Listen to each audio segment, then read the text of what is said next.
दोस्तों, कैलाश पर्वत के बारे में आप सभी ने सुना होगा कि यहाँ कोई चढ़ नहीं सकता। यह कैलाश पर्वत अजय है। फिर भी कुछ लोगों के मन में ये ख्याल आता होगा कि काश में इस पर्वत पर चढ़ जाता है और ओम नमः शिवाय, ओम नमः शिवाय, ओम नमः शिवाय का जाप करते हुए इस पर्वत के शिखर पर चढ़ जाता है, महादेव के दर्शन कर पाता और माता पार्वती के दर्शन करके वापस लौट आता और मैं सबको बताता कि मैंने वहां क्या देखा। लेकिन ये तो सिर्फ कल्पना मात्र है ना। अगर आप वहां चढ़ना चाहते हैं तो आपको तपस्वी बनना होगा, आपको भक्ति करनी होगी, आपको अपने ऊर्जा के लेवल को उस स्तर तक बढ़ाना होगा जिस स्तर तक मिलारेपा ने बढ़ाया था। जी हाँ दोस्तों, आज से 900 साल पहले मिलारेपा ने इस पर्वत की चढ़ाई की है।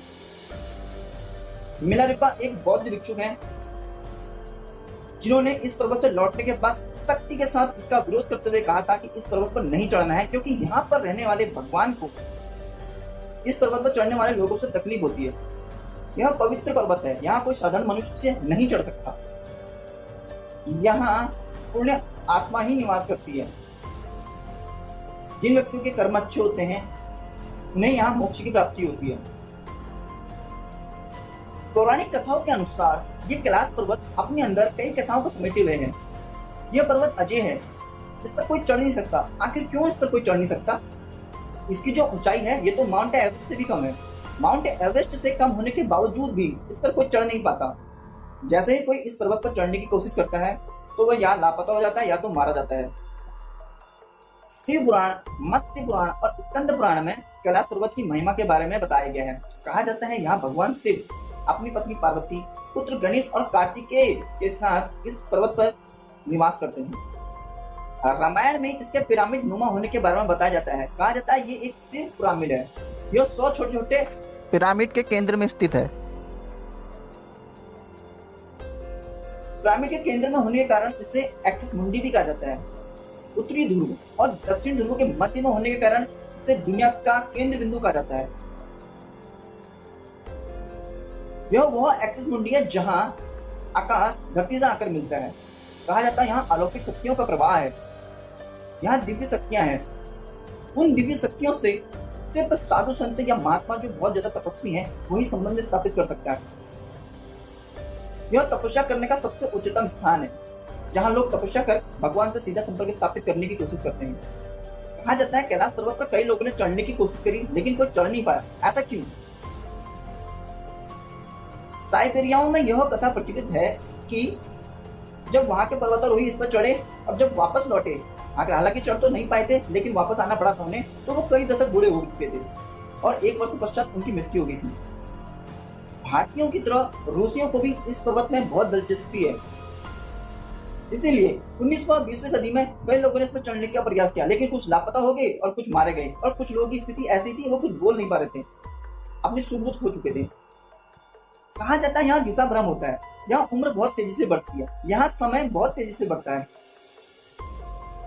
एक रूसी पर्वतारोही सर्गेई किस्त्यकोव कहते हैं, जब मैंने इस पर्वत पर चढ़ना शुरू किया तो मैंने बहुत दुर्बलता महसूस करी। उनके अंदर से आवाज आ रही थी जैसे मानव पर्वत कह रहा हो, मैं अजय हूँ, उस पर कोई चढ़ नहीं सकता।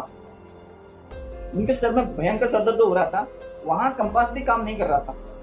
उनके अंदर से आवाज आ रही थी कि मैं इस पर्वत पर चढ़ने के लायक नहीं हूँ और मुझे नीचे उतर जाना चाहिए। और जैसे ही मैं अपनी पूरी टीम के साथ नीचे उतरा तो मुझे मोक्ष का अनुभव हुआ।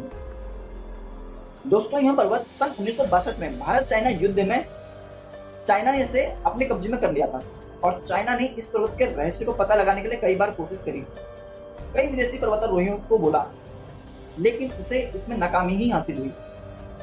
अब कैलाश पर्वत पर चढ़ने पर चाइना ने प्रतिबंध लगा दिया है। यहाँ कोई चढ़ नहीं सकता और न ही मुझे लगता है कोई मनुष्य चढ़ पाएगा। कलयुग में तो ऐसा हो नहीं सकता। दोस्तों, अगर हम इसकी भौगोलिक स्थिति के बारे में बात करें तो हवाई दृष्टि से देखने पर सूर्य ढलने के बाद यह स्वस्तिक की तरह दिखाई देता है। जब यहाँ भारी बर्फबारी होती है तो दक्षिण दिशा से देखने पर यह ओम की आकृति की तरह दिखाई देता है। यहाँ 10 दिशाएं आकर मिलती हैं।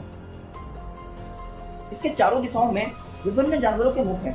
पूर्व में अश्वमुख, दक्षिण में हाथी का मुख और उत्तर में सिंह मुख और दक्षिण में मोर का मुख है।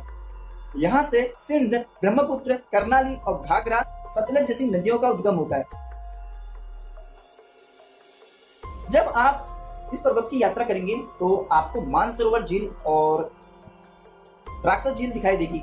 यह दोनों झीलें नकारात्मक व सकारात्मक ऊर्जा का स्रोत है। कहा जाता है जो मानसरोवर झील है वो दुनिया की सबसे उच्चतम मीठे पानी की झील है। यहाँ देवता स्नान करते हैं और इस झील का आकार सूर्य के समान है।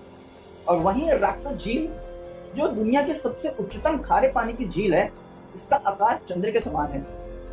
जब आप मानसरोवर झील के क्षेत्र में जाएंगे ना, तो आपको वहां ओम और डमरू की ध्वनि सुनाई देगी। ओम और डमरू की ध्वनि सुनाई देने के कारण भक्तों की भगवान शिव के प्रति आस्था और विश्वास कई गुना बढ़ जाता है। लेकिन वैज्ञानिकों का कहना है यह ओम और डमरू की जो आवाज है यह बर्फ पिघलने के कारण और हवाओं का पर्वतों से टकराने के कारण ऐसा सुनाई देता है। कहते हैं जो इस पर्वत पर चढ़ने की कोशिश करता है उसका हृदय परिवर्तन हो जाता है, वो चढ़ नहीं सकता, और जो भी चढ़ने की कोशिश करता है या तो वो लापता हो जाता है या तो मारा जाता है, उसे दिशा भ्रम होता है। दोस्तों, जब कैलाश पर्वत की यात्रा प्रारंभ होती है तो उसकी यात्रा के शुरुआत में यम नामक चोटी मिलती है। इस यम नामक चोटी से ही यात्रा प्रारंभ होती है और 50 किलोमीटर की यात्रा करने के बाद पुनः यमराज चोटी पर ही समाप्त हो जाती है। इस प्रकार इस पर्वत की एक परिक्रमा पूर्ण होती है। कहा जाता है जो मानसरोवर झील है उसकी 12 परिक्रमा करने पर मोक्ष की प्राप्ति होती है। कैलाश पर्वत की जो ऊपरी चोटी है वह शिवलिंग के आकार की है। कहा जाता है इस पर्वत पर भगवान शिव का शिवलिंग स्थित है, पर इस पर कोई वैज्ञानिक तर्क नहीं है। कहा जाता है इस पर्वत की एक परिक्रमा करने पर सारे पाप धुल जाते हैं।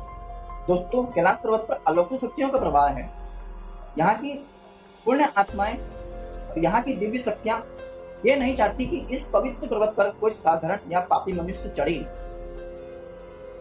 दोस्तों, आपको वीडियो कैसी लगी? अगर आपको वीडियो अच्छी लगी है तो वीडियो को लाइक कीजिए, चैनल को सब्सक्राइब कीजिए और बेल आइकन को प्रेस कीजिए। तो मिलते हैं नेक्स्ट वीडियो में। जय श्री राम, जय मां दुर्गा।